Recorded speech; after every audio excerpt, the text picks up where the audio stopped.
마음에 사랑이 싹트고 있습니까? 네, 감사합니다. 우리 아이들이 몇 안 되지만 곧 하나님께서 축복하셔서 많은 아이들이 있을 것을 기대해 봅니다.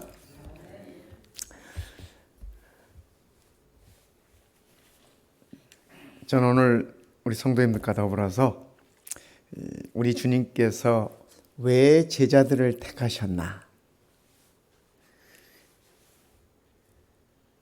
이 현대에 오셔서도 제자들을 택하신다면 우리를 왜 택하실까? 그 목적을 한번 말씀 속에서 살펴보고 싶습니다. 예수님께서 이렇게 말씀하셨어요. 제자들을 선택하신 목적을 마가복음 3장에 이렇게 말씀하고 계세요.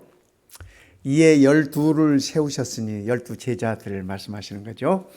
12를 세우셨으니 이는 첫 번째 뭐래요? 자기와, 읽어보세요. 자기와 함께 있게 하시고 또 보내사 전도도 하며. 이 두 가지가 우리 주님의 말씀을 살펴보니까 이 두 가지가 예수님께서 제자들을 선택하신 목적이에요. 이예요. 첫 번째 목적이 뭐예요? 자기와 함께 있게 하시고. 여기 자기가 누구예요? 예수님.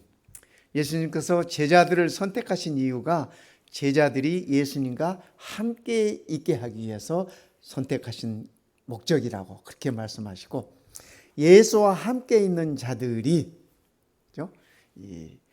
나가서 예수님의 보내심을 받고 복음을 나누는 것, 그것이 제자들을 선택하신 목적이라고 성경은 분명하게 우리들에게 일러주고 있습니다. 그렇다면 오늘 우리가 예수님의 제자라면, 그죠? 예수님께서 우리를 제자로 부르신다면 오늘 우리를 향한 그분의 목적은 뭘까요? 우리를 향한 그분의 목적은 뭘까요? 예, 함께 있게 하시고 전도도 하고 복음도 나누고, 그 말입니다.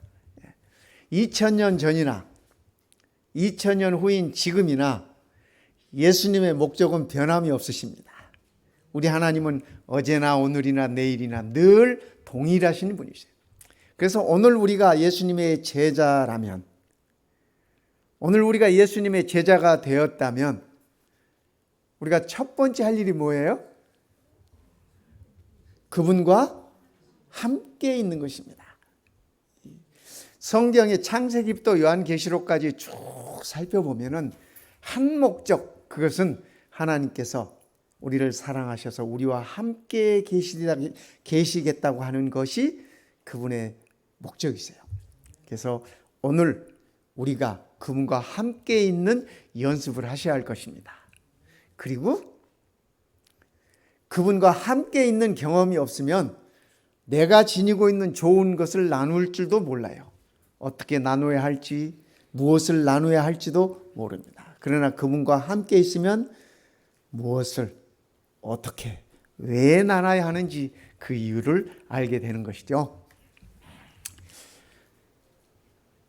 요한복음 6장에 보면 그때부터 그의 제자 중에서 많은 사람이 떠나가고, 여기 그때 요한복음 6장에서 말씀하시는 그때는 우리 예수님께서 이 5,000명을 먹이시고 보리떡 5개와 물고기 2마리로 5,000명을 먹이신 다음에 나는 세상의 떡이다, 나는 생명의 떡이다.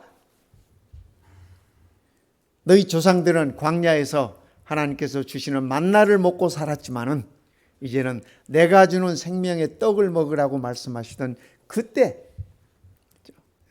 그때부터. 근데 우리 주님께서 그 말씀을 하셔도 이해들을 못해. 그리고 이 세상의 영광적인 것만 생각하는 겁니다. 근데 예수님께서는 자꾸 영적인 말씀을 하세요. 하늘의 것을 말씀하세요. 이해하지 못할, 이 세상에서는 쉽게 이해되지 않는 말씀들을 자꾸 하셔요. 그래서 그때부터 그의 제자 중에서, 여기 말씀하시는 제자는 12제자를 가리키는 것이 아니라 12제자 외에도 많은 제자들이 예수님을 따랐습니다. 그 제자 중에서 많은 사람이 떠나가고, 예수님은 내가 생명의 말씀이다고, 내가 생명의 떡이라고 말씀하시는데, 그 말씀을 듣는 많은 제자 중에 많은 자들이 예수님을 오히려 떠나갔어요. 다시 그와 함께 다니지 아니하더라. 이 한 번 주님 떠난 백성들이 다시는 예수님을 따르지 않았어요. 예수님께서 속이 상하셨을까요? 예, 속이 많이 상하셨을 거예요. 속이 상하셔서 예수님께서 위로를 좀 얻고 싶으셨어요. 그래서 예수님께서 하시는 말씀이, 예수께서 12제자에게 이르시되 너희도 가려느냐. 성도 여러분, 이 예수님께서 지금 예수님을 떠나는 많은 제자들의 뒷모습을 보시면서 그 느끼셨던 상처가 아마 크셨을 것입니다. 그러니까 가까이 있던 12제자들에게 너희도 가려느냐. 이 말씀은 아픈 말입니다. 그렇지 않습니까? 너희도 가려느냐. 그때 시몬 베드로가 이렇게 얘기합니다. 주여, 영생의 말씀이 주께 있사오니. 지금 요한복음 6장에서 예수님은 계속 그 영생의 말씀에 관해서 말씀하셨어요. 보리떡 5개와 물고기 2마리로 5,000명을 먹이시고 난 다음에 너희가 지금 먹는 이것이 다가 아니라 영원히 살 생명을, 양식을 내가 너희에게 준다라고 가르침을 주고 계시는데, 오히려 예수님을 따랐던 무리들이 떠나가고 있는 그 시점에서 예수님께서 그들을 바라보시면서 얘들아, 너희도 나를 떠나려느냐. 그때 베드로가 예수님께 위로를 줍니다. 뭐라 그래요? 주여, 영생의 말씀이 주께 있사오니 우리가 누구에게로 가오리까? 예수님께서 힘이 되셨을까요? 그렇죠? 예수님을 떠나가는 그들의 뒷모습은 멸망을 향하여 가는 발걸음이에요. 세상을 구원하기 위하여 오신 우리 예수님께서 구원을 등지고 어둠으로 향하여 가는 그 백성들을 바라보실 때 그 마음이 얼마나 참담했겠습니까?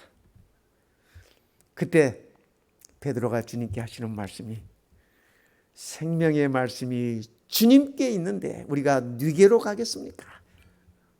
우리 주님은 가장 어려운 때에 베드로를 통해서 가장 큰 위로를 얻으셨습니다. 성도 여러분, 생명의 말씀이 우리 주님께 있는데 우리가 누구에게로 가겠습니까? 그렇죠? 우리 주님께서 우리를 향해서 물으셔요. 너희도 가려느냐? 그때 우리가 베드로처럼 이렇게 당당하게 대답하면 좋겠습니다. 데이빗 브레이너드라는 분이 계십니다. 이분은 18세기 사람인데 미국의 인디안 전도를 위해서 그의 평생을 바치신 분입니다. 그런데 그의 평생이 29살에 그가 생을 마감했습니다. 인디안들에게, 미국 내에 있는 인디안들에게 전도하고 그들에게 복음을 나누고 하다가 질병에 걸려가지고 29살에 그가 죽었습니다. 근데 미국 선교에 있어서, 특히 인디안들 선교에 있어서 이분이 아주 뛰어난 헌신을 보이신 분인데, 그분이 그의 글 가운데 이렇게 표현하고 계십니다. 주님 없는 고생은 지옥이다. 주님 곁에서의 고생은 천국이다. 주님이 내 곁에 계시지 않았다면 나의 삶은 짐승과 별 차이가 없었을 것이다. 내가 사람답게, 그리고 조금이라도 보람 있게 살았다면 그 모든 원인은 주님 곁에 내가 있었기 때문이다. 참 29년이라고 하는 짧은 세월을 살다 간 분이세요. 짧은 세월. 그렇죠? 그런데 그가 그 기간 동안 주님 곁에 있었기 때문에 그의 삶이 보람이 있었다고 간증하고 있습니다. 그가 주님 곁에 있었기 때문에 사람답게 살았다고 그는 그렇게 고백하고 있는 것입니다. 오늘 우리도 그렇죠? 예수님의 제자로, 우리 주님께서 우리를 제자로 삼으셨다면 우리와 곁에 계시기를 원하시기 때문에 그러셨습니다. 이분 잘 아시죠? 러시아의 대문호 톨스토이요. 이분이 그의 글 가운데 이렇게 말씀하십니다. 인간은 약하고 불행한 동물이다. 이분은 사람을 동물로 생각하셨어요. 그러나 하나님을 믿지 않는 사람들은 다 인간을 동물에다 이렇게 분류하지 않습니까? 그렇죠? 예. 그런데 하나님을 아는 사람은 이 그러나가 중요합니다. 그러나 하나님이 내 곁에 계시다는 신념을 갖는 순간, 내가 하나님의 자녀라는 확신을 갖는 순간, 하나님이 내 곁에 계시다는 사실을 확신하는 순간, 이 약한 동물은, 그죠? 이 나약한 동물은 엄청나게 강한 인간으로 변한다. 그러니까 우리는 다 강한 하나님의 자녀들인 것입니다. 왜냐하면 하나님이 우리 곁에 계시기 때문에, 우리가 그분의 제자됨으로 그분 곁에 있기 때문에 그렇습니다. 모세가 80의 부르심을 받고 광야에서 자기 백성들을 40년 동안 인도했습니다. 그러나 그가 여리고를 코앞에 두고 가나안에 들어가지 못하지 않습니까? 그렇죠? 그가 마지막 느보산 위에 올라서 저 요단강 건너편 여리고를 바라보면서, 제가 그 느보산에 가봤어요. 거기서 이렇게 내려다보면은 요단강 건너 저기 파란, 그죠? 녹색 지대 여리고가 보입니다. 모세가 40년 동안 그것을 사모하면서 자기 백성들을 어려움 중에 이렇게 이끌고 왔지 않습니까? 마지막 순간에 그가 가지 못해 느보산에 올라서 하나님께서 너는 여기서 잠들 것이야 라고 말씀하십니다. 그걸 다 모세가 받아들이고, 그죠? 받아들이고 여리고를 바라보면서 꿈에 그리던 가나안을 바라보면서 그의 삶을 접습니다. 이스라엘 백성들을 모아놓고 모세가 마지막으로 남긴 말, 그의 유언처럼 마지막으로 자기 백성에게 남긴 말씀이 이 말씀입니다. 영원하신 하나님이 너의 처소가 되시니. 그들의 처소는 40년 동안 광야의 텐트 속이었어요. 그렇죠? 성도 여러분, 우리가 한 일주일쯤 텐트 생활하는 건 즐겁지만, 그죠? 한 달이 되고 6개월이 되고 1년쯤 텐트 생활한다고 하면 그게 어디 살만하겠습니까? 그게 어디 사람 사는 겁니까? 그죠? 그런데 이 백성들 40년 동안 텐트 생활했어요. 광야에서 태어난 아이들은 40년 동안 바깥 세상 한번 구경 못 해봤어. 사막만 보고 광야만 보고. 그렇죠? 그런데 모세는 마지막으로 자기 백성들에게 얘기합니다. 하나님이 너의 처소가 되시니 그의 영원하신 팔이 내 아래에 있도다. 하나님의 팔이 내 아래에 있다면 나는 어디에 있는 겁니까? 그죠? 하나님의 팔이 내 아래에 있어요. 그럼 나는 어디에 있어요? 그죠? 우리 손주들 안아보셔서 아시잖아요. 자녀들 낳았을 때, 어렸을 때 안아보셔서 아시잖아요. 그죠? 이 모습은 여호와 하나님의 영원하신 팔이 우리 아래에 있다라고 하는 이 말씀은 하나님께서 우리를 안고 계시다는 표현입니다. 이스라엘 백성들이 40년 동안 광야를 어렵게 지나왔지만은, 그들은 정말 죽을 맛으로 지나왔다고 생각하지만 그것이 하나님께서 안아서 지나온 세월이었다고 모세는 그렇게 간증하고 있는 것입니다. 모세의 마지막 말은 그가 40년 동안 고통을 통과해 오면서도 그가 배웠던 신앙의 한마디로 요약한 말씀이라고 저는 그렇게 이 말씀이 보여집니다. 영원하신 하나님이 너의 초소가 되면 그의 영원하신 팔이 내 아래에 있도다. 성도 여러분, 오늘 우리의 삶이 고달프더라도, 오늘 우리의 삶이 힘들고 벅차다 할지라도 우리 여호와 하나님의 팔이 나를 안고 있음을 기억하십시다.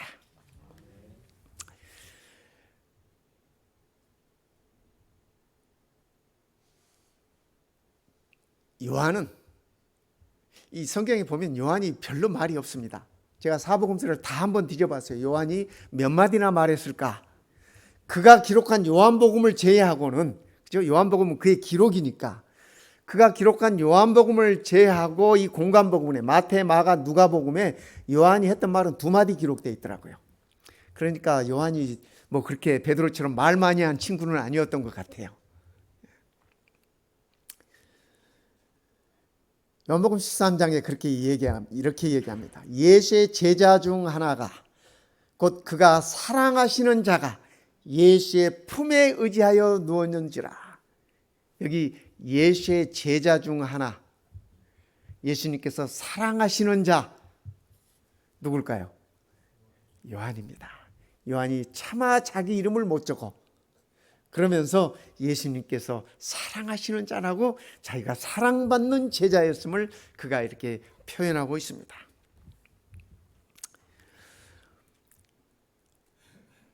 이 요한이, 그죠? 예수님의 가슴을 기대고 이렇게 최후의 만찬 때 있었지 않습니까?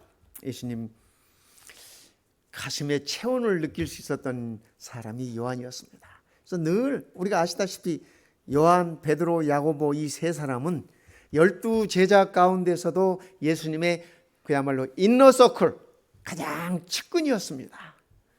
그래서 변화산에 갈 때도, 그렇죠? 늘 겟세마네에서 기도하실 때도 이 제자들에게 늘 예수님은 함께 있기를 원했습니다. 요한은 늘 그래서 예수님 곁에 이렇게 가까이 있었습니다.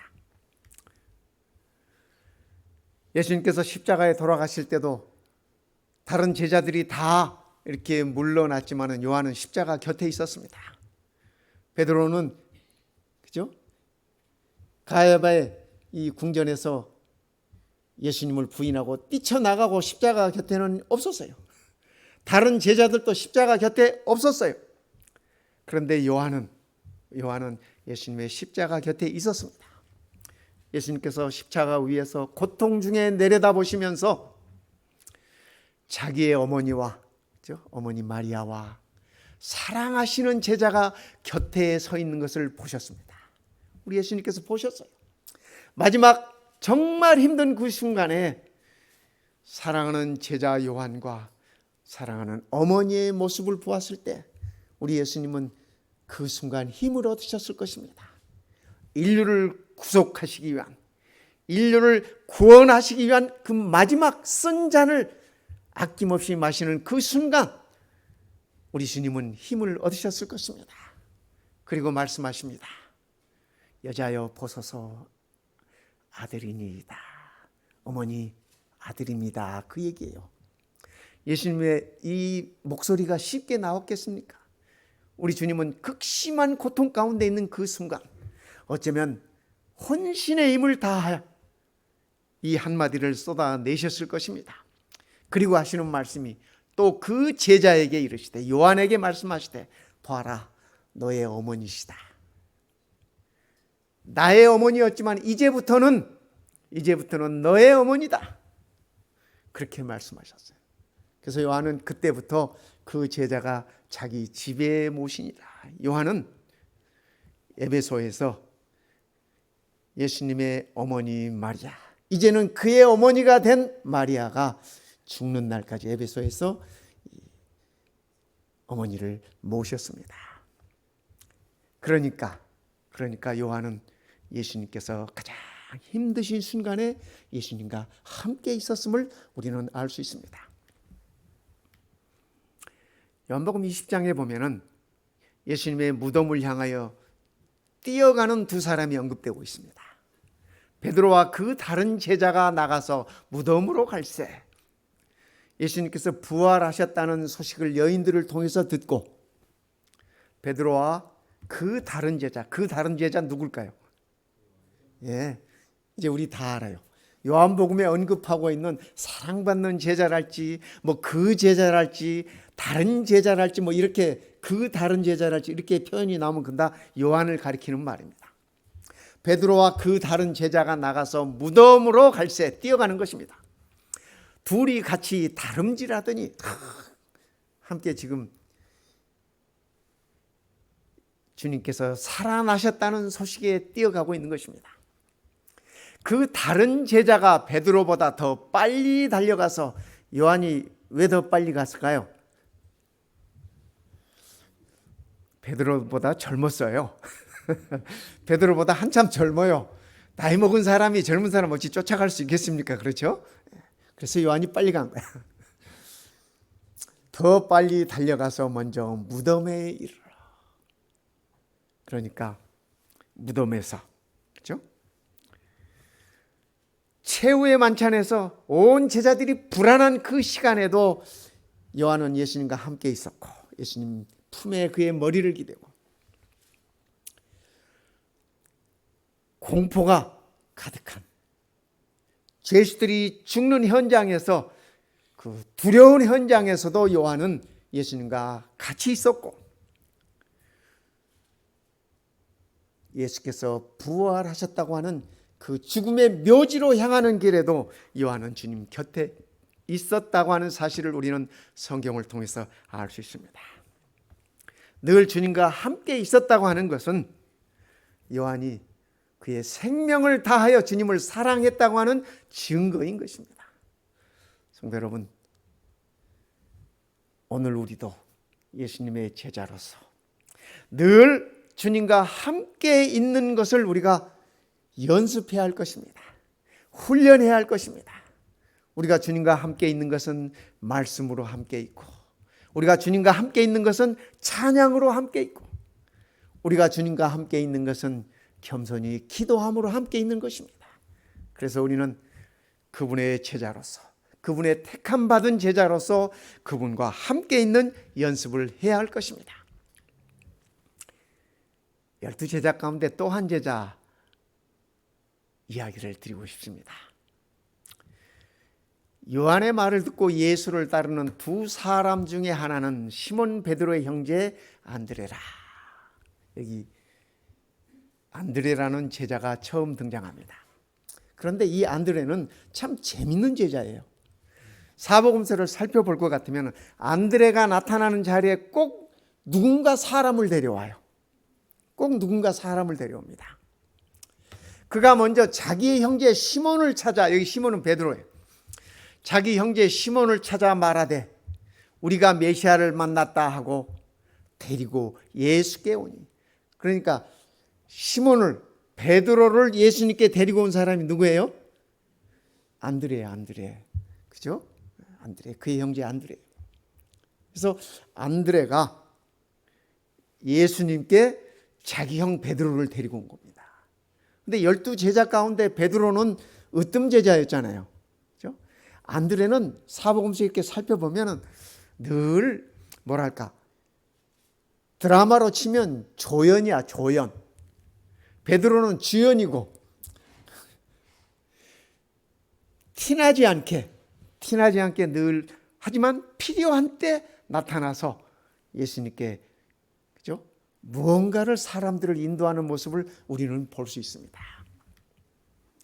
우리 교회도 안드레가 많으면 좋겠어요. 그죠? 누군가 사람을 이렇게 주님께로 데리고 오는 안드레 말입니다. 예수님께서 5,000명에게 말씀을 가르치시고 어두워졌잖아요. 그때 제자들에게 말씀하셨어요. 너희들이 먹을 것을 주어라. 제자들이 그 말씀을 듣고 기가 막혔습니다. 이 많은 사람을 무엇을, 어떻게 먹을 것을 준단 말인가? 그때 빌립이 대답합니다. 이 계산 빠른 빌립, 아주 스마트한 빌립이 계산을 착 하고, 여기 들에 있는 이 5,000명, 남자만 5,000명이에요. 그러니까 거기 애들도 있을 테고 여인들도 있었을 테고 어쩌면 여인들이 더 많았을지도 몰라요. 빌립이 계산을 탁 하더니 각 사람에게 조금씩 빵 한 조각이라도 있게 조금씩 준다 할지라도 적어도 200데나리온은 있어야 되겠습니다. 이렇게 계산을 딱 했습니다. 200데나리온을 드려도 먹을 것이 부족하겠습니다. 조금씩 준다 해도 부족하겠습니다. 그러니까 이렇게 200데나리온이면 요즘 같으면 얼마나 될까요? 요즘 하루 이 노동자가 받는 하루 일당이 한 데나리온이에요. 그러니까 200데나리온이면은 200일 일한 품삯이에요. 요즘 돈으로 하면 꽤 큰 돈 아니겠습니까? 그 인원이 많으니까 빌립이 계산을 착착 했습니다. 아무도 해결책이 없고 손을 놓고 있을 때 안드레가 등장합니다. 제자 중 하나 곧 시몬 베드로의 형제 안드레가. 이 안드레는 언급될 때도 안드레가 이렇게 언급이 안 돼. 그 앞에 꼭 수식어가 붙어요.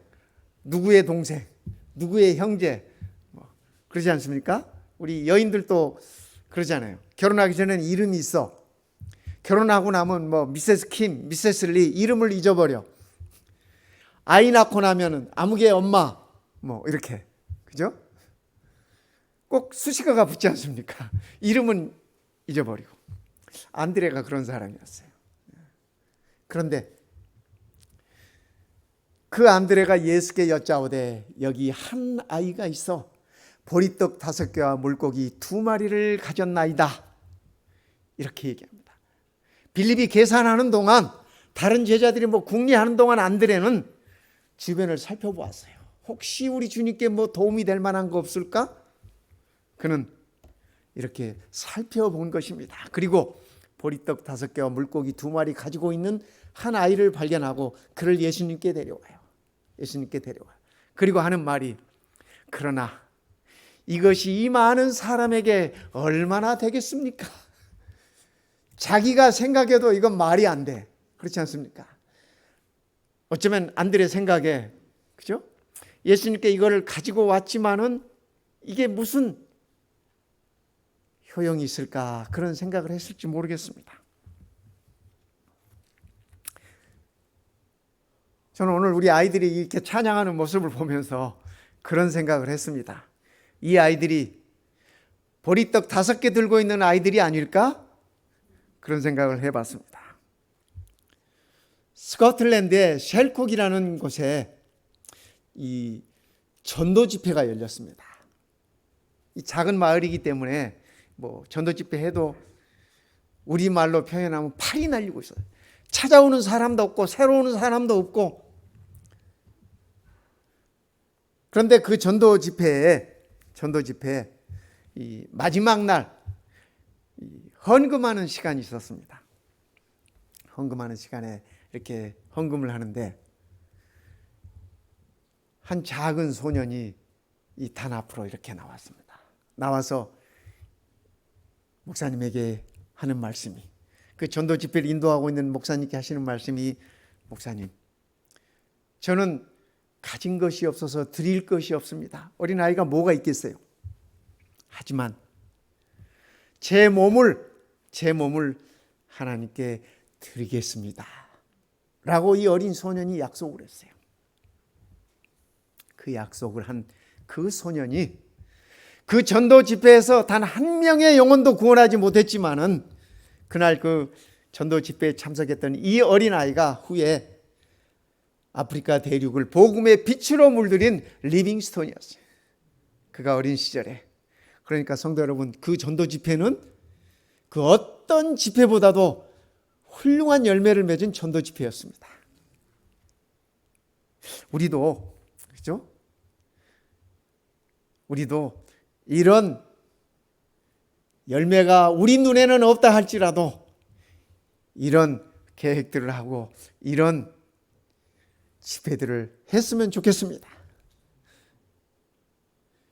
이제 팬데믹도 끝났으니까 우리가 이런 계획들을 좀 가지고 계획들을 해서 우리 눈에는 거둘 열매가 보이지 않는다 할지라도, 참석할 사람이 없는 것 같다 할지라도 우리가 기도하는 마음으로, 제자된 마음으로 이러한 것들을 계획하면서 우리가 실천에 옮겨봤으면 좋겠습니다. 그러나 이것이 이 많은 사람에게 얼마나 되겠습니까? 안드레는 그러나 그날 예수님을 통해서, 함께 계시는 예수님을 통해서 그의 삶에 있어서 엄청난 기적을 현장에서 목격하지 않았습니까? 어쩌면 그 아이보다도 안드레가 더 감동받은 그날이 아니었을까, 그렇게 생각이 들어집니다. 요한복음 17장에 명절에 예배하러 올라온 사람 중에, 여기 명절은 6월절 명절을 얘기합니다. 헬라 사람들이, 이방인들이 이렇게 그 명절에 참석하러 왔어요. 명절에 예배하러 올라온 사람 중에 헬라인 몇이 있는데 그들이 갈릴리 베세다 사람 빌립에게 가서 청하여 이르되, 선생이여, 우리가 예수를 배웁고자 하나이다. 빌립이 안드레에게 가서 말하고 안드레와 빌립이 예수께 가서 여쭈니, 그래서 이 안드레가 헬라 사람들을 예수님께 인도합니다. 근데 성도 여러분, 이 성경에는 요한복음에 이렇게 기록되어 있는데 예수님께서 이때가 정말 어려운 때였습니다. 십자가를 앞에 두고 정말 고민하시고 번뇌하시면서 기도하시면서 그 십자가를 바라보시면서 한 걸음씩 한 걸음씩 발걸음을 옮겨두고 계실 때였습니다. 예수님께서 번뇌하셨습니다. 깊이 고민하셨습니다. 그때 하늘이 열리고 하늘에서 말씀이 있었습니다. 바로 이때입니다. 헬라인들이 찾아왔을 이때, 이는 내 사랑하는 아들이요 내 기뻐하는 자라 하시니라. 여러분, 이 음성 예수님이 어디서 들으셨어요? 맨 처음에? 그렇죠. 메시아로 세우심을 받으셨을 때 그 음성 들으셨습니다. 그리고 또 한 번 어디서 들었어요? 변화산에서요. 변화산에서. 예수님께서 변화산에서 변화된 모습으로, 그죠? 한쪽에 모세와 한쪽에 엘리야를 함께 세우시고 제자들에게 미래의 소망을 심어주는, 그들의 믿음의 확신을 심어주는 그 현장에 변화산에서 예수님께서 있으셨습니다. 그때 제자들의 귀에 들려오는 소리가 이는 내 사랑하는 아들이요 내 기뻐하는 자라는 말씀이었습니다. 이제 예수님께서 십자가를 코앞에 두시고 그분께서 인류의 구원을 위하여 번뇌하시고 정말 선악간의 싸움에서 그의 최후의 힘을 발휘하고 계시는 그 순간에 예수님께서는 하늘에서 들려오시는 그 음성을 듣습니다. 이는 내 사랑하는 아들이요 내 기뻐하는 자라. 그러한 현장에서 안드레의 역할이 무엇이었는지 우리는 이 말씀 속에서 보지 않습니까?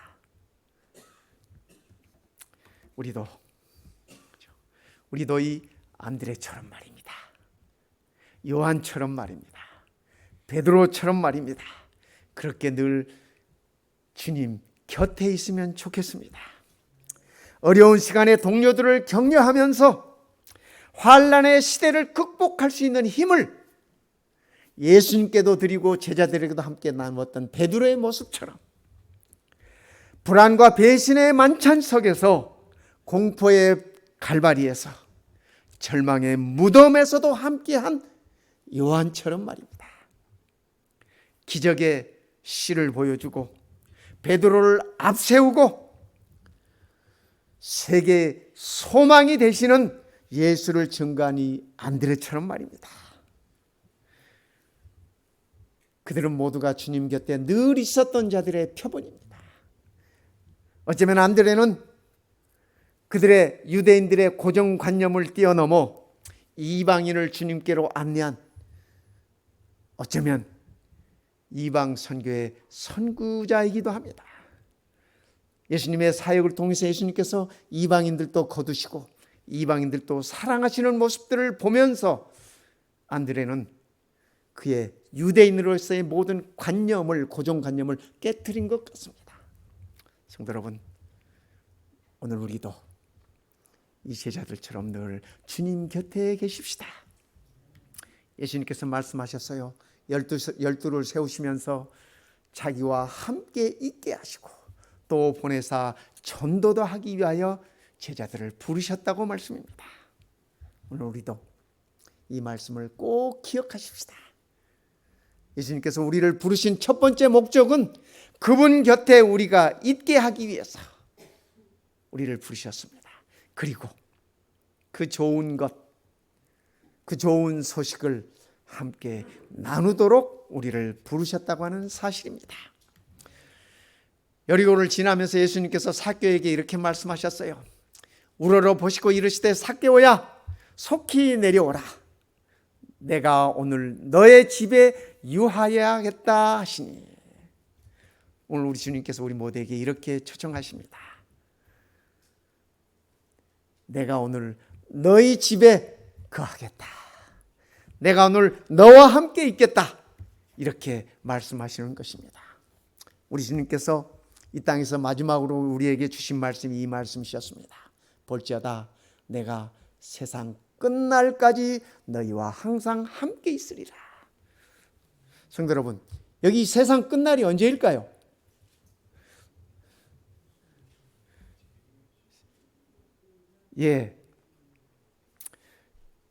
저는 오늘 설교를 준비하면서 이 말씀을 묵상하면서 그런 생각이 들더라고요. 주님께서 말씀하신 이 세상 끝날이 언제일까? 내게는 이 끝날이 언제일까? 참 저희 어머님이 늘 말씀하셨던 것처럼 살아서 주님 뵙고 싶다. 저도 그랬으면 좋겠어. 그런데 아닐 것 같아. 세상 돌아가는 형편, 예언들 이루어지는 것 보니까 여기서 말하는 제게 있어서 세상 끝날은 제가 이 땅에서 생명이 다하는 그 시간일 것 같아요. 성도 여러분, 그러나 기억하십시다. 우리 주님께서 내게 있어서, 내 삶에 있어서 세상 끝까지 함께 하신다는 이 말씀은 이 삶이, 이 세상에서의 삶이 영원히 이어지는 삶이라는 그 약속인 것을 우리가 꼭 기억하시기 바랍니다. 우리 주님께서 말씀하셨잖아요. 하늘로 승천하시면서 너희가 본 그대로 내가 다시 오리라. 그분 오시기 전에 우리는 내 삶이 마감이 되면 이 땅에서 잘 것입니다. 그러나 한 가지 분명한 사실은 우리가 다 자고 있을지라도 그분이 나타나시는 그날 우리는 영원한 생명으로 다시 일어난다고 하는 사실입니다. 그러니까 내가 사는 날 동안 항상 주님 곁에 저는 있을 것입니다. 있고 싶습니다. 무슨 일이 있어도 그것은 포기하지 않을 것입니다. 성도 여러분, 우리도 주님 곁에 늘 함께 있으십니다. 우리 주님께서 내가 너희와 함께 있겠다고 약속하셨는데 내가 거절하면 우리 주님도 어쩌지 못해. 그렇지 않습니까? 옛날 우리 어른들이 하시는 말씀, 평양감사도 뭐 지가 싫으면 못한다, 뭐 그런 말씀들을 하시더라고요. 내가 들으니 보좌에서 큰 음성이 나서 가로되 보라 하나님의 장막이 사람들과 함께 있음에 하나님이 저희와 함께 거하시리. 그분이 오실 때 우리는 영원히 그분과 함께 계실 것입니다. 저희는 하나님의 백성이 되고 하나님은 친히 저희와 함께 계셔서. 이 소식은, 이 말씀은 우리의 소원이 이루어지는 순간이기도 하지만 인류 역사상 인간을 창조하시고 인간을 구속하시고 인간을 다시 하늘로 데려가시고자 계획하셨던 우리 하나님의 소원이 성취되는 순간이기도 합니다.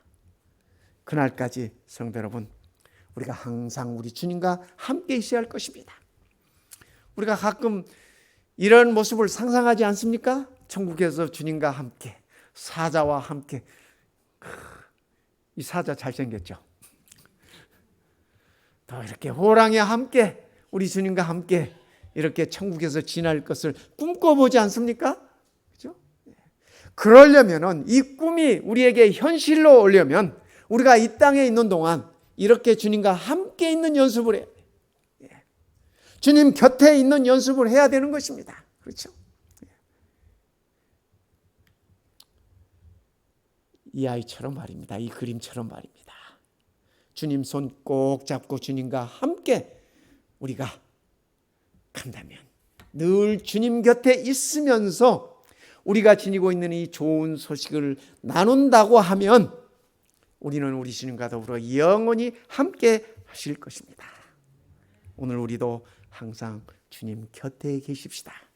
말씀으로, 찬양으로, 기도로, 그리고 나눔으로 말입니다. 하나님께서 우리 모든 성도들을 축복하실 것입니다. 그리고 우리는 이러한 감격적인 순간을 맛볼 것입니다. 우리 주님께서 우리를 안으시고 잘 왔구나, 잘 왔구나 이렇게 말씀하실 것입니다. 그날까지 우리 성도 여러분, 무슨 일이 있어도, 죽는 한이 있어도 주님 곁에 꼭 함께 계십시다.